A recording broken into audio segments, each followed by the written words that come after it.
Well, good evening, everyone. It's good to see you all this Sunday evening. And this evening we are continuing our series in the fruit of the Spirit, as seen in the character of Christ. If you could just take that back a couple, that would be great on the screen. Thank you. And so far we've considered love and joy and peace and patience and kindness and goodness and faithfulness. And so this evening we'll be looking at gentleness, and specifically the gentleness of Jesus. Several weeks ago, Tom introduced us to this series and the book of Galatians, where the passage that Luke read to us earlier, and the aspect of love. And he showed us that the Galatian church was being mistaught, that in order to be real Christians, they needed the law, they needed the Jewish law. Circumcision for males, adhering to food laws, and so on. And we saw that Paul said to them, if you plan to accept circumcision, then you will need to keep the entire law. And as such, you will fall away from grace. You won't have a share in Jesus. And in chapter 5, verse 1 of Galatians, Paul reminds them that this great central truth to the gospel, that Christ has set them free from the demands of the law, and that they are called to freedom, verse 13. Not to be bound by the law, and not to engage in whatever behavior they wish to indulge in. And so as Luke read that passage for us, we saw there was this battle between the spirit and the flesh. Paul says, don't give opportunity for the flesh, but walk by the Spirit. And so we have these works of the flesh, verses 19 through 21, which stand against the fruit of the Spirit. And we are to desire the fruit of the Spirit and resist the work of the flesh. And so this evening we're looking at gentleness. And if you have a Bible, it'd be good to have that open in Matthew chapter 11, on that passage that Luke read to us. And the plan this evening is not to produce a self-help guide or a how-to on being more gentle, but our aim is to appreciate the gentleness of Jesus and seek to think how we can grow in this area by actively walking with him and with the Spirit. So Dane Ortland points out in his book, Gentle and Lowly, something that Charles Spurgeon, the Victorian preacher, pointed out many years before, and that is in the four Gospels, 89 chapters of biblical text, there's only one place where Jesus tells us about his heart. We read a lot about the events surrounding his birth, his teaching, his parables, the miracles, his love and his compassion, his trial, his death, his resurrection, but only in one place does Jesus open up his heart. So this evening we're going to think of two questions, one of which you've had a sneak preview of, and then we'll think of two applications from the text. So firstly, what is the heart? What is the heart? Look at Matthew chapter 11, verse 29. Jesus says, take my yoke upon you and learn from me, for I am gentle and lowly in heart. The Bible talks a lot about the heart, and maybe if you're new to church or you're not perhaps familiar with the language of the Bible, you might think, well, it's a bit strange to talk about that muscle that pumps blood around the body being gentle and lowly. What's going on here? Well, in the Bible, the heart is often used to represent what makes us who we are. Our motivations, our desires, our character, what drives us, what directs us. We have lots of verses that help us think about this.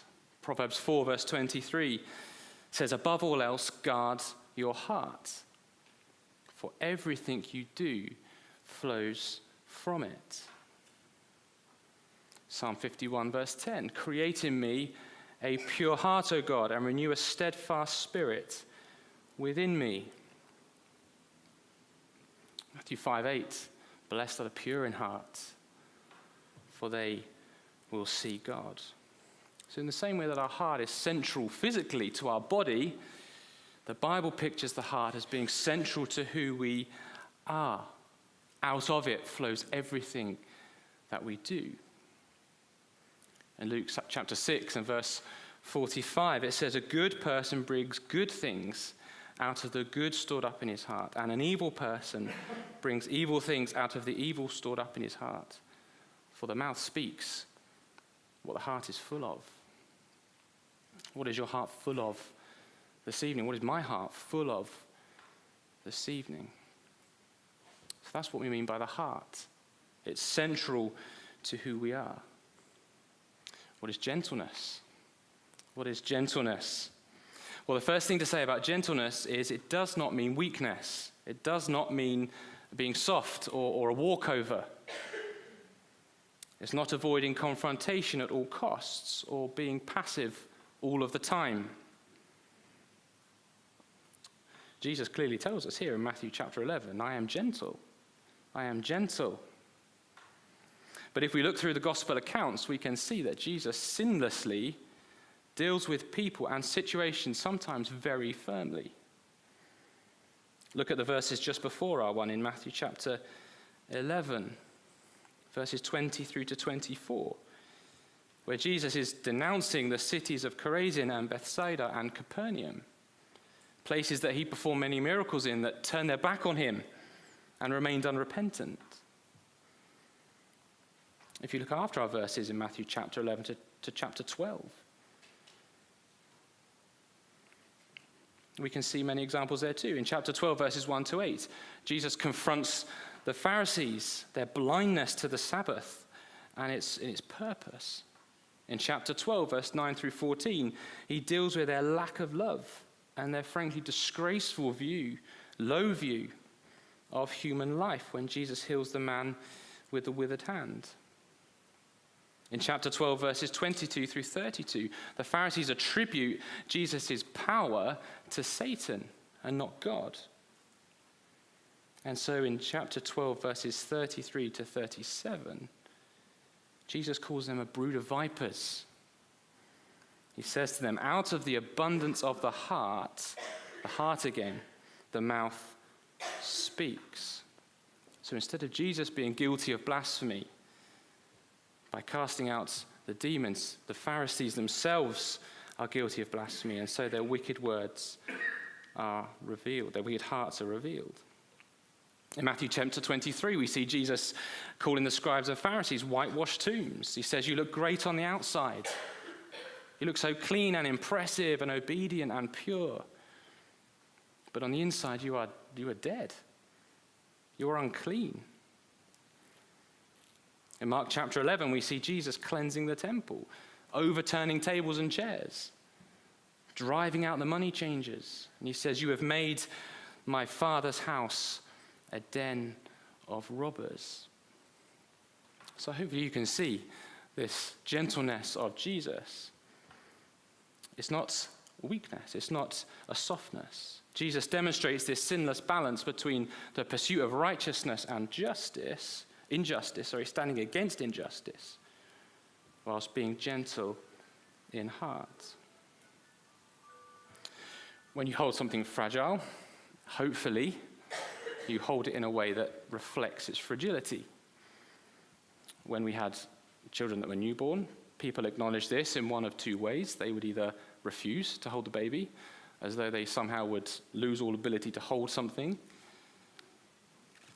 or they would respond with a sense of care and gentleness, experience. They understood the vulnerability of this small child.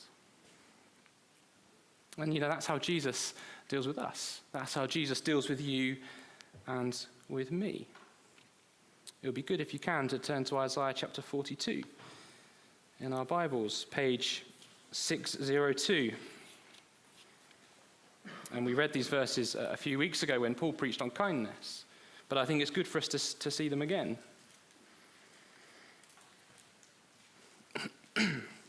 Isaiah 42, 602 in our church Bibles, page verses 1 to 4, page 602. Isaiah 42, verse 1, behold, my servant whom I uphold, my chosen in whom my soul delights. I have put my spirit upon him. He will bring forth justice to the nations. He will not cry aloud or lift up his voice or make it heard in the street.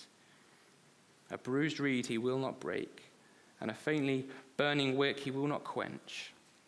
He will faithfully bring forth justice. He will not grow faint or be discouraged till he has established justice in the earth, and the coastlands wait for his law. You see, Jesus has no interest in breaking you, in crushing you, in snuffing you out like a candle. Instead, he wants to bind together the bruised reed. He wants to revive that flickering flame. Jesus is not cruel or mean. He is not a tyrannical dictator or a volatile headmaster. He's not, like so many in the world, seeking to take advantage of the weak or exploiting the poor. Dane Ortland says, again, in Gentle and Lowly, he says, we are not told that Jesus is austere and demanding in heart, but that Jesus is gentle and lowly. The most understanding person in the universe, the most natural posture to him is not a pointed finger, but open arms. He's drawn to help us. He came as a baby himself, relying on the gentleness of others to bring hope and justice and forgiveness to those who trust in him.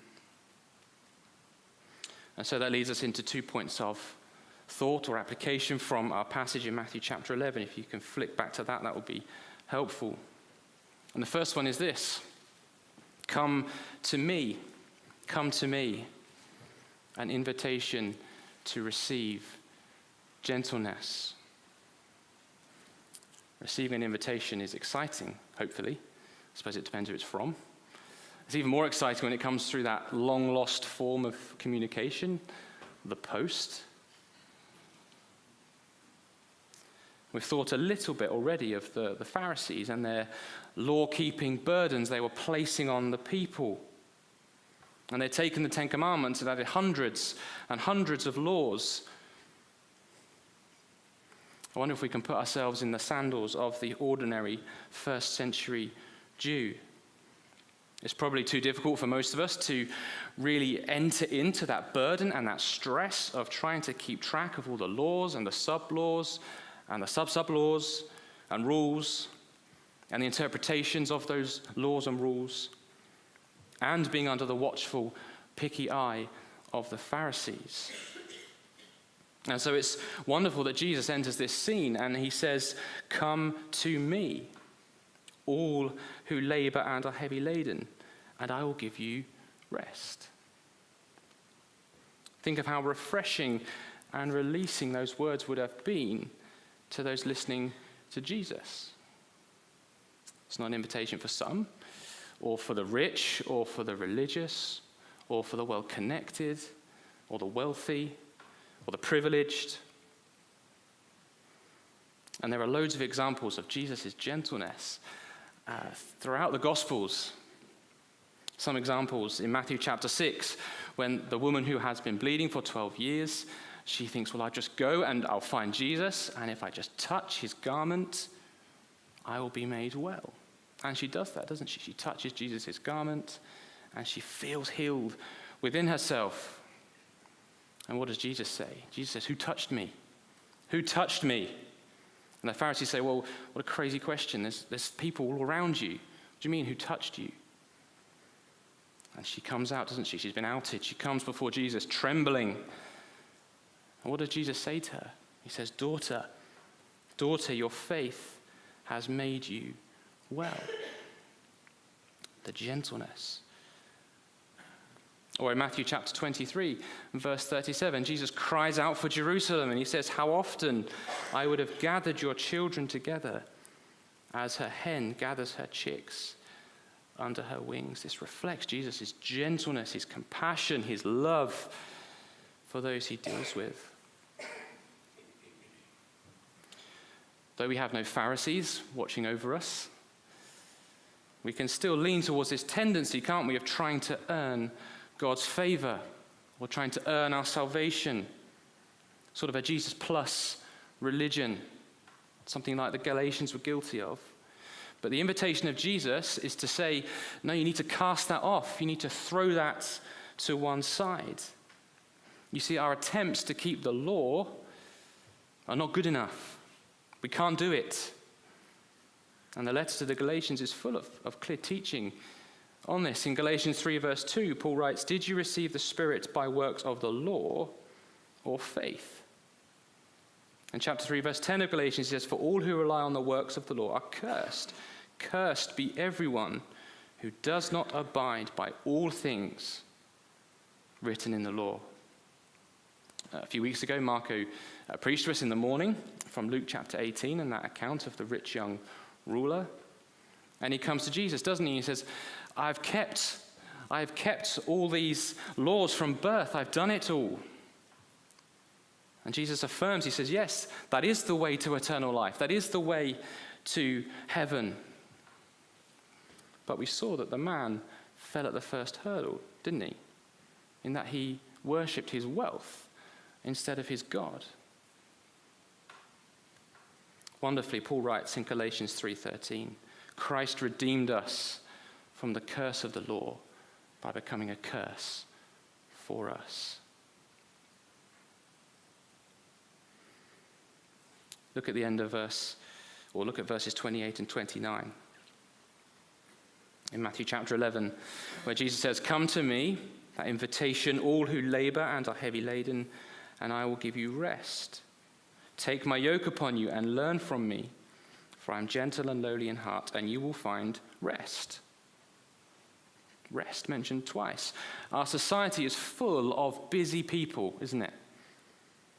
Workplaces that glamorize overworking, people boasting about 70-hour weeks, and now look how much money I've made.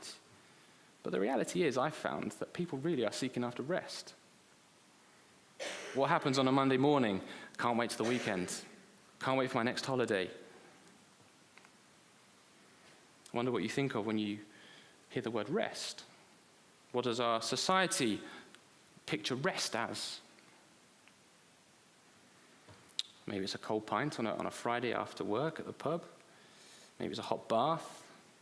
Maybe it's snuggling into the sofa and watching Netflix.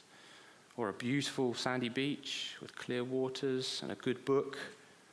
Maybe it's just 10 minutes in the bathroom where the kids aren't pestering you. It won't surprise you to hear that Jesus isn't talking about these things.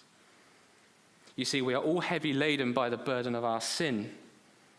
Our own personal sin and the implications of being in a sin-filled world. We read earlier that Jesus became a curse for us. And he did that by hanging to death on a cross so that we could enter into rest. Rest from our sin. David Gibson, a pastor and author, he writes this: "This is not the kind of rest that comes from putting your feet up, but the rest that humankind was meant to enter from the very start, and which we still long for. There is no way to be at rest in this world, or be at rest in the world to come, without being made new by the words he speaks and the righteousness he gives us as we give ourselves to him."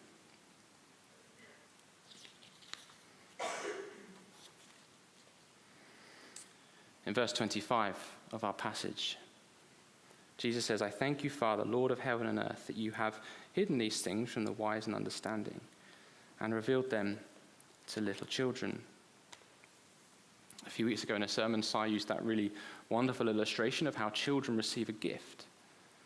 You see, they don't find the excuses, do they, that we as adults find when we're kind of bartering about whether we should accept a gift or not. A child never feels compelled to give a gift in return. You see, and that's how we are to receive this rest. In the same way a child receives a gift.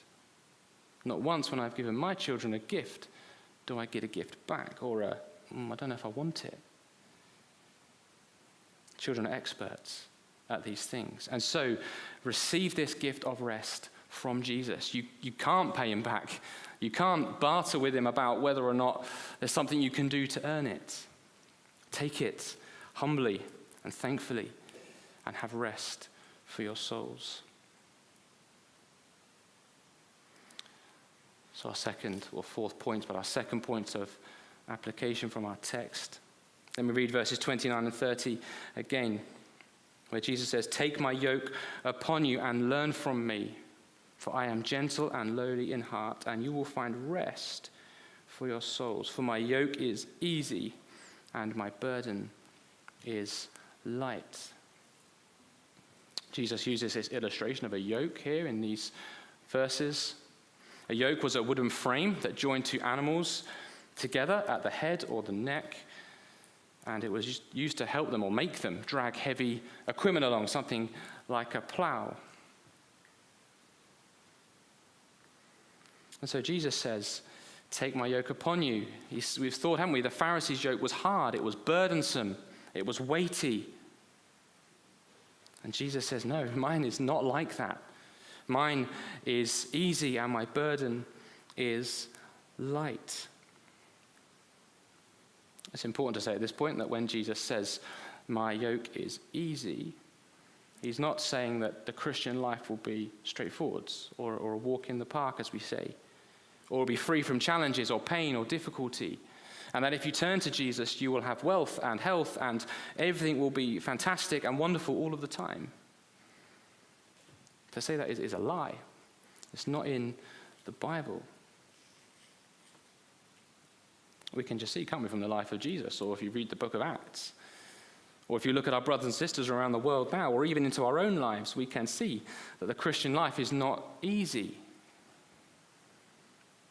The word we have here as easy in verse 30 is translated somewhere else as kind. Ephesians 4 verse 32 is one such example. So this yoke of Jesus is not really a burden at all. It's kind, it's light. 1 John 5 verse 3 says, "For this is the love of God, that we keep his commandments, and his commandments are not burdensome." They are not burdensome.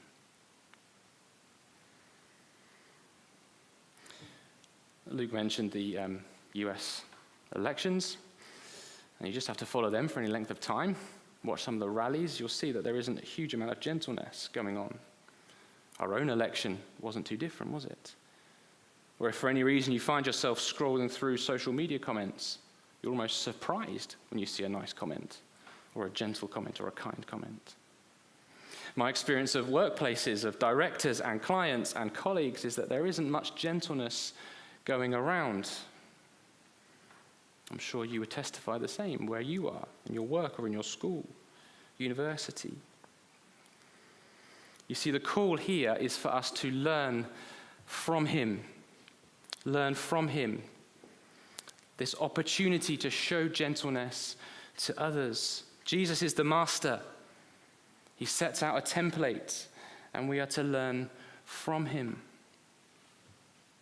We thought earlier that gentleness is not weakness, and that there are times where we need to be firm. There are times where we need to stand up and oppose things that are not true and that are not right.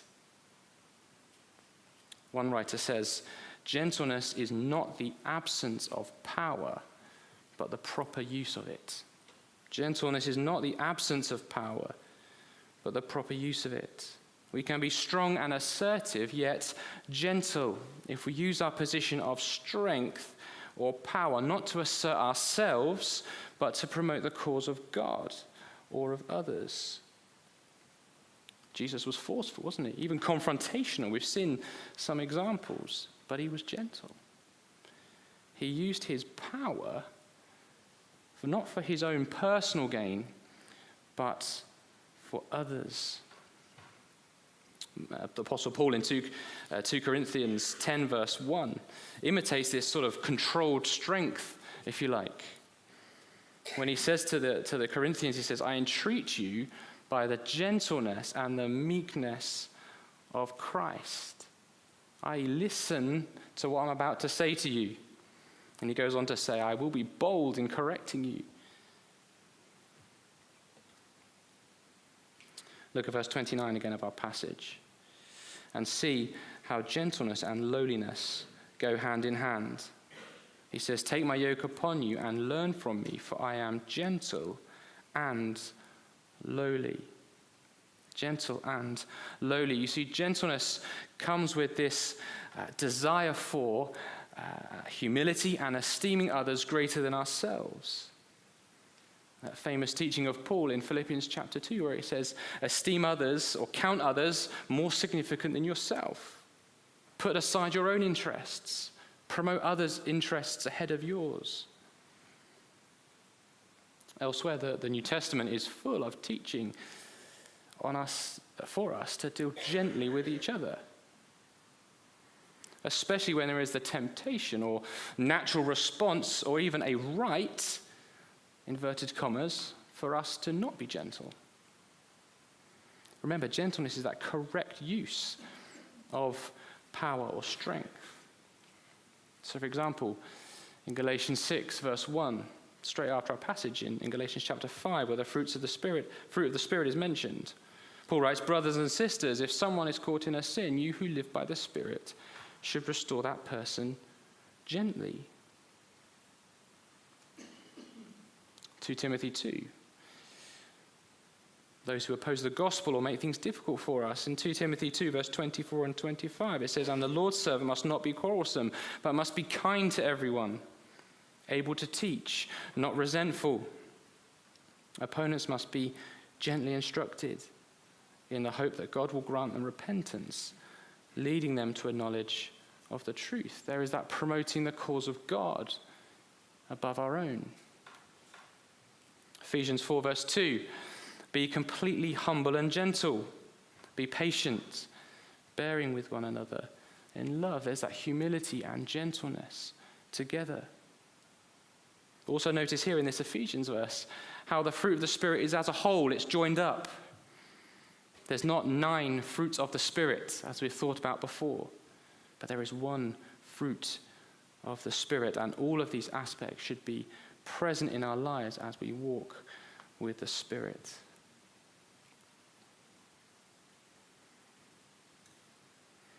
Notice in Matthew chapter 11 how Jesus first says, come to me,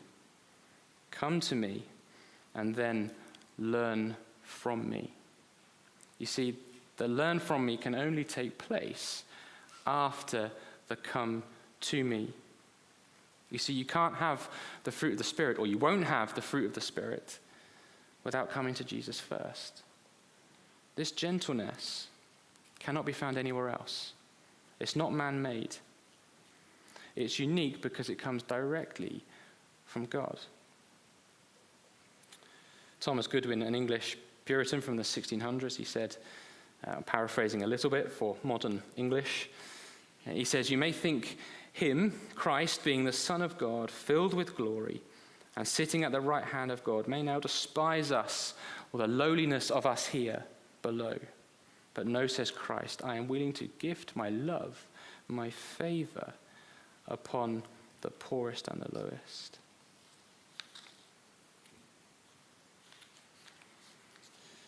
So as we finish, how can we summarize?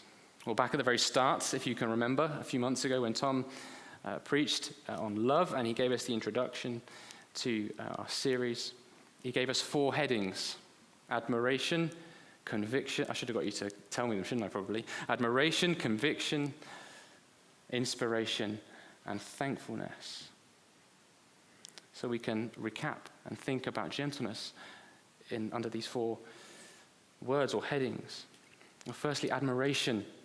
Do we have an admiration at the gentleness of Jesus to us sinners, the one who could have called down legions of angels and stopped all that was going on, the one who doesn't use his position and his power for his own personal gain, but goes to the cross for us? We sang this morning, his glory and my good, and one half of the verse there says, we see the open arms of Jesus upon the cross that day. What they understood as weakness deserves my every praise. Do we have an admiration for the gentleness of Jesus? Conviction. Do we have a conviction that we need to come to Jesus, to be released from the heavy yoke of the law, from the heavy yoke of our sin? and receive his rest? Do we have a conviction, perhaps, that we need to repent for our lack of gentleness? What about an inspiration to be more like him? Do you have a reputation for gentleness? Do I have a reputation for gentleness? Is that how you are known? Is that how I am known? Or are you rough with people with your words? Do you point out their faults and their missteps? May the yoke we place on others be light and kind. And finally, thankfulness. Thankfulness that Jesus is gentle and lowly in heart, that he humbled himself to death on a cross to set you free and me free from the curse of sin. A thankfulness that, though imperfectly, we are enabled to show this gentleness to others, and that through his death and resurrection, Jesus gives us everlasting, true rest. Both now, we have that now, that hope and that rest now, but also in the world to come. Well, may God help us to be gentle, to model this gentleness in our lives, and may we continue to walk in the Spirit.